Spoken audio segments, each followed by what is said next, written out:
Bismillahirrahmanirrahim. Assalamualaikum warahmatullahi wabarakatuh. Anak-anakku sekalian, pada kesempatan ini Pak Guru akan menyampaikan materi pelajaran matematika tentang sifat-sifat operasi hitung, yaitu merupakan sifat-sifat operasi hitung kelanjutan yang kemarin yang telah kita bahas. Apakah anak-anak masih ingat pembelajaran sifat-sifat operasi hitung sebelumnya? Oke, yaitu komutatif atau pertukaran. Sifat komutatif atau pertukaran hanya berlaku pada penjumlahan dan perkalian. Oke, berarti anak-anakku masih ingat. Alhamdulillah. Baik anak-anakku sekalian, pada kesempatan ini Pak Guru akan melanjutkan materi sifat-sifat operasi hitung yang berikutnya, yaitu asosiatif. Yang kedua ya, asosiatif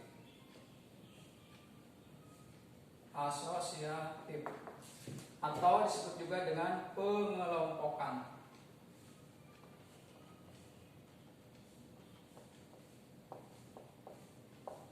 Oke, sifat-sifat asosiatif atau disebut juga pengelompokan.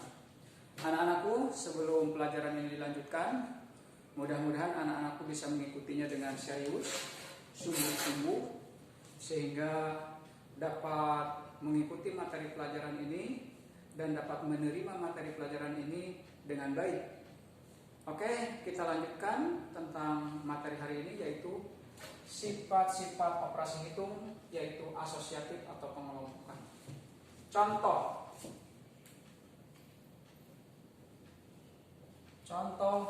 pada penjumlahan. Contoh pada penjumlahan. Misalkan 7 ditambah 8 ditambah 3. Baik, kita kerjakan dari kiri ke kanan terlebih dahulu. Kita kelompok-kelompokkan dari kiri ke kanan dulu, berarti 7 dengan 8, kemudian ditambah 3 ya. Dikelompokkan dari kiri ke kanan, yaitu 7 ditambah 8 terlebih dahulu, kemudian ditambah 3. Hasilnya adalah 7 ditambah 8, 15, kemudian ditambah 3. Hasilnya adalah berapa? 18. Sekarang kita kelompokkan dari kanan ke kiri ya. Yaitu 3 dengan 7, kemudian ditambah 8. 3 ditambah 7, kita kelompokkan 3 dengan 7 terlebih dahulu, kemudian ditambah 8. 7 ditambah 3, 3 ditambah 7 sama dengan 10, ditambah 8. Hasilnya adalah 18. Baik, dikelompokkan dari kiri ke kanan maupun dari kanan ke kiri, hasilnya sama, 18. Inilah yang dinamakan dengan sifat asosiatif atau pengelompokan. Oke, kita contoh kepada yang lebih dari 3 suku. Misalkan 6 ditambah 5 ditambah 4 ditambah 7. Kita kelompokkan dari kiri ke kanan terlebih dahulu, yaitu 6 ditambah 5 terlebih dahulu. 6 ditambah 5, kemudian ditambah 4 ditambah 7. Itu 6 ditambah 5 adalah 11, ditambah 4 ditambah 7 adalah 11. Hasilnya adalah 22. Sekarang kita kelompokkan dari kanan ke kiri, berarti 7 ditambah 4 terlebih dahulu ya. Oh jangan, masih dari kiri ke kanan. Tadi dari 6 dan 5, sekarang 6 dengan 4 ya. 6 dengan 4, 6 ditambah 4 Kemudian 6 dengan 4 berarti 5 dengan 7 sekarang. Ditambah 5 dengan 7. 6 ditambah 4 sama dengan 10. Ditambah 5 dengan 7 adalah berapa? 12. Hasilnya berapa? 22. Oke. Pertama dikelompokkan 6 dengan 5 dulu. Kemudian 6 dengan 4. Kemudian 5 ditambah 7. Sekarang dari kanan ke kiri, ya. Sekarang dari kanan ke kiri di sini. Berarti 7 ditambah 4 terlebih dahulu, ya. 7 ditambah 4. Kemudian dijumlahkan 5 ditambah 6. Ditambah 5 ditambah 6. 5 ditambah 6. Hasilnya 7 ditambah 4 11. 5 ditambah 6 11. Hasilnya 22. Oke, hasilnya sama-sama 22, ya. Dikelompokkan dari kiri ke kanan. Dari kiri ke kanan hasilnya 22. Dikelompokkan dari kanan ke kiri 7 ditambah 4. Kemudian 5 ditambah 6. 7 ditambah 4 11. 5 ditambah 6 11. 11 ditambah 11 22. Oke, sekarang kelompokkan masih dari kanan ke kiri. Kalau tadi 7 dengan 4, sekarang 7 dengan 5. 7 ditambah 5. 7 ditambah 5.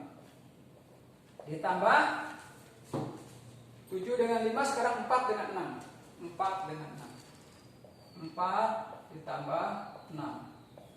Hasilnya adalah 7 dengan 5 berapa? 12. Ditambah 4 ditambah 6 10. Hasilnya adalah 12 ditambah 10 22. Oke, anak-anak sekalian, dikelompokkan mulai dari kiri ke kanan maupun dari kanan ke kiri, hasilnya tetap sama, yaitu 22 22 22 22. Baik anak-anakku sekalian, dari sini dapat kesimpulan bahwa sifat pengelompokan berlaku pada penjumlahan. Oke, kita contoh yang lain pada perkalian, ya. Kita sekarang ambil contoh pada perkalian. Apakah berlaku pada perkalian sifat komutatif? Asosiatif atau pengelompokan? Sekarang pada perkalian. Pada perkalian.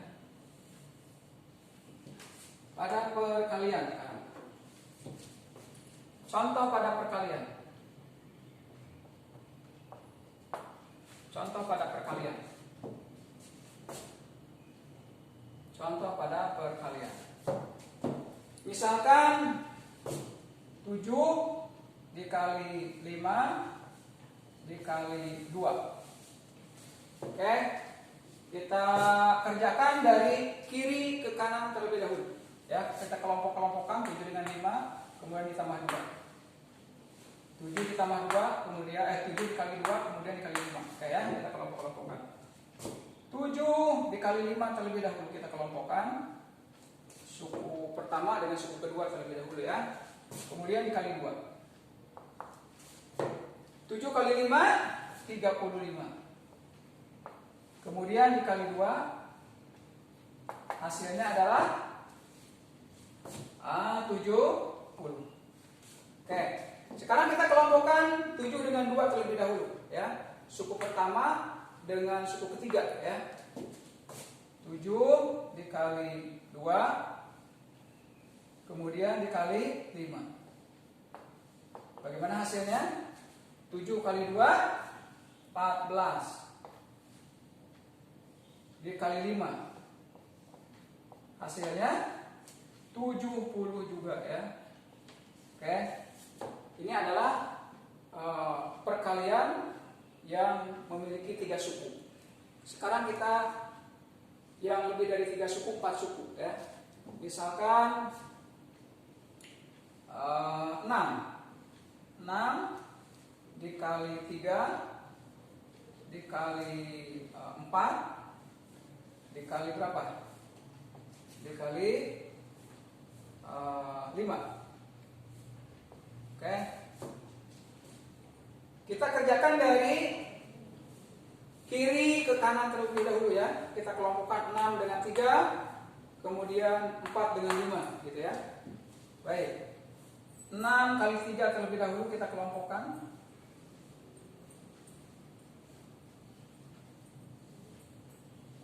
Kemudian 4 dengan 5.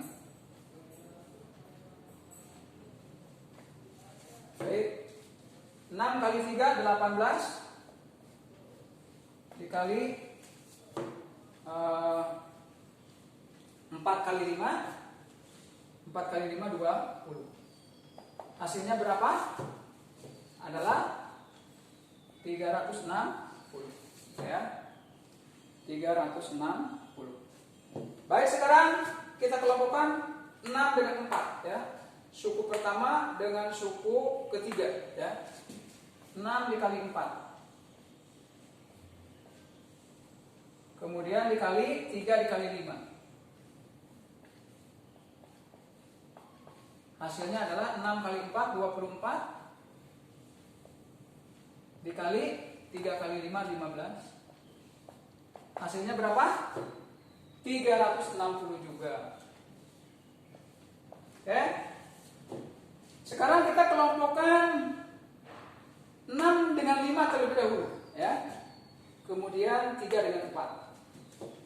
6 dikali 5. Suku pertama dengan suku ke 4 ya. Dikali 5. Kemudian dikali 3 dikali 4 ya. 3 dikali 4. Oke. 6 kali 5 30. Dikali 3 kali 4 berapa? 12. 30 dikali 12 360 juga. Oke. Anak-anakku sekalian, pengelompokan dari kiri ke kanan, 6 dengan 3 terlebih dahulu, kemudian 4 dengan 5 hasilnya 360. Kemudian 6 dengan 4, kemudian 3 dengan 5. Hasilnya 360 juga. Ya. Kemudian 6 dengan 5 terlebih dahulu. Suku pertama dengan suku yang terakhir, yaitu 6 kali 5. Kemudian 3 dengan 4. Hasilnya 360 juga. Baik, kita kelompokkan dari kanan ke kiri ya. Dari kanan ke kiri kita uji ya. Kita uji berarti 5 dengan 6 dulu ya. 5 dikali 6. 5 dengan 4, maaf. 5 dikali 4. Nah, kita kelompokkan 5 dengan 4 dulu dari kanan ke kiri. Kemudian 3 dengan 6. Dikali 3 kali 6. Hasilnya berapa? 5 kali 4 20. Dikali 6 kali 3 18. Hasilnya berapa? 360. Sama. Baik. Yang berikutnya tadi 5 dengan 4, sekarang 5 dengan 3 terlebih dahulu. Ya, suku terakhir dengan suku kedua. 5 kali 3. 5 kali 3. Kemudian dikali 4 dengan 6. 4 dikali 6. Oke, hasilnya berapa? 5 kali 3 15. Dikali 4 kali 6 berapa? 24. 15 kali 24 360.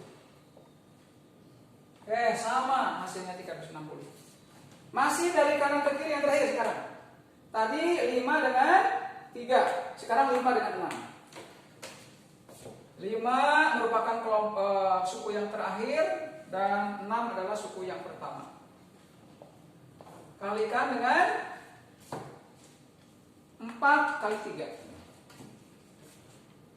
4 dikali 3. Baik, berapa hasilnya? 5 kali 6 berapa? 30. 4 kali 3 hasilnya 12. Berapa 30 kali 12? 360. Baik anak-anakku sekalian, kita sudah menguji pada perkalian pun berlaku sifat pengelompokan atau asosiatif ya. Dikelompokkan mulai dari kiri ke kanan ataupun dari kanan ke kiri. Mulai dari kiri ke kanan atau mulai dari kanan ke kiri, hasilnya tetap sama 360 ya. Oke. Kita sudah dapat kesimpulan bahwa pada penjumlahan atau perkalian berlaku sifat pengelompokan. Kita uji cobakan pada pengurangan. Pada pengurangan ya. Kita uji cobakan pada pengurangan.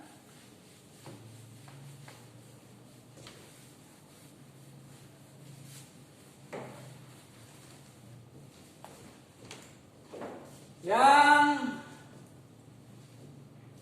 3 suku. Misalkan 5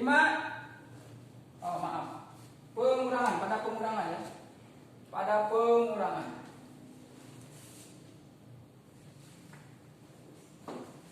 Contoh pada pengurangan.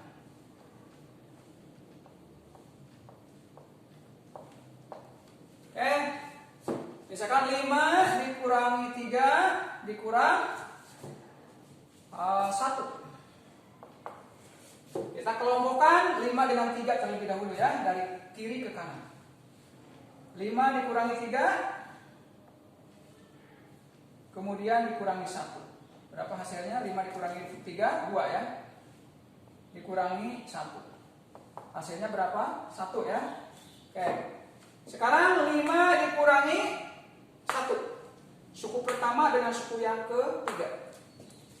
5 dikurangi 1 kemudian dikurang 3. Berapa hasilnya? 5 dikurangi 1, 4 ya. 4 dikurangi 3. Hasilnya 1 juga. Oke. Ini adalah dari kiri ke kanan. Sekarang dibalik. Dari kanan ke kiri. Oke.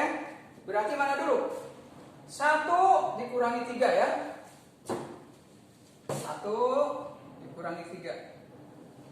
Kemudian hasilnya dikurangi 5. Oke. 1 dikurangi 3 berapa? Negatif 2. Dikurangi 5. Berapa hasilnya? Ada yang tahu? Oke, pintar. Negatif 7. Baik. Sekarang tadi 1 dengan 3 terlebih dahulu. Sekarang 1 dengan 5 terlebih dahulu ya. Suku ketiga dengan suku pertama. 1 dikurangi 5. Kemudian dikurang 3. Berapa hasilnya? Ada yang tahu 1 dikurangi 5 berapa? Ada yang tahu? Negatif 4 dikurangi 3. Ada yang tahu negatif 4 dikurangi 3? Negatif 7. Oke, dari sini kita bisa melihat bahwa sifat asosiatif pada pengurangan tidak berlaku. Karena ini hasilnya 1, ini hasilnya 1, ini hasilnya negatif 7, ini hasilnya negatif 7. Oke, dari sini kita bisa mengambil kesimpulan ternyata pada pengurangan tidak berlaku sifat pengelompokan atau asosiatif. Baik, sekarang kita pada pembagian. Pada pembagian. Pada pembagian.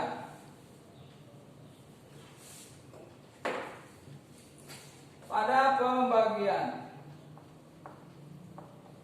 Apakah berlaku pada pembagian sifat asosiatif ini? Kita buktikan. Misalkan 10 dibagi 2 dibagi berapa? Dibagi 5. Ya. Berapa hasilnya? Kita kelompokkan dari kiri ke kanan. Berarti 10 dengan 2, kemudian dengan 5. 10 dengan 5, kemudian dengan 2 ya. Kita kelompokkan 10 dengan 2 dulu, kerjakan, yaitu suku pertama dengan suku kedua, kemudian dibagi dengan suku ketiga. Yang keduanya suku pertama dengan suku ketiga, kemudian dibagi dengan suku kedua. 10 dibagi 5, 5 suku ketiga ya. Kemudian dibagi 2 dengan suku kedua. Baik, 10 dibagi 2 berapa? Ada yang tahu 10 dibagi 2? 5. Kemudian dibagi 5. 5 dibagi 5 berapa? 1. Sekarang 10 dibagi 5. Ada yang tahu? 2. Kemudian dibagi 2. Hasilnya berapa? 2 dibagi 2? 1.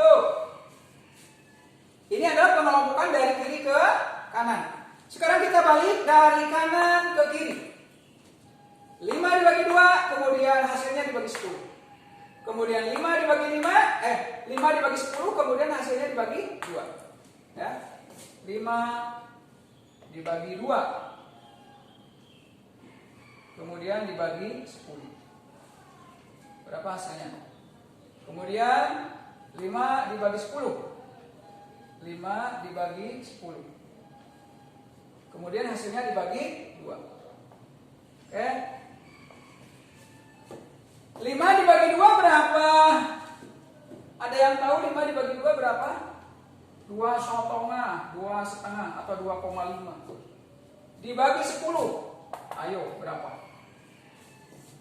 2,5 itu kalau diubah ke dalam pecahan berapa? Kalau dirubah ke dalam pecahan biasa menjadi 5/2 dikali dibagi 10. Ya. Berarti adalah hasilnya berapa? 5/20 atau sama dengan 1/4 ya. Per 4. Oke, yang berikutnya 5 dibagi 10. 5 dibagi 10 ada yang tahu berapa? 5 dibagi 10 setengah. Ya. Setengah atau 5/10 disederhanakan menjadi setengah atau 1/2.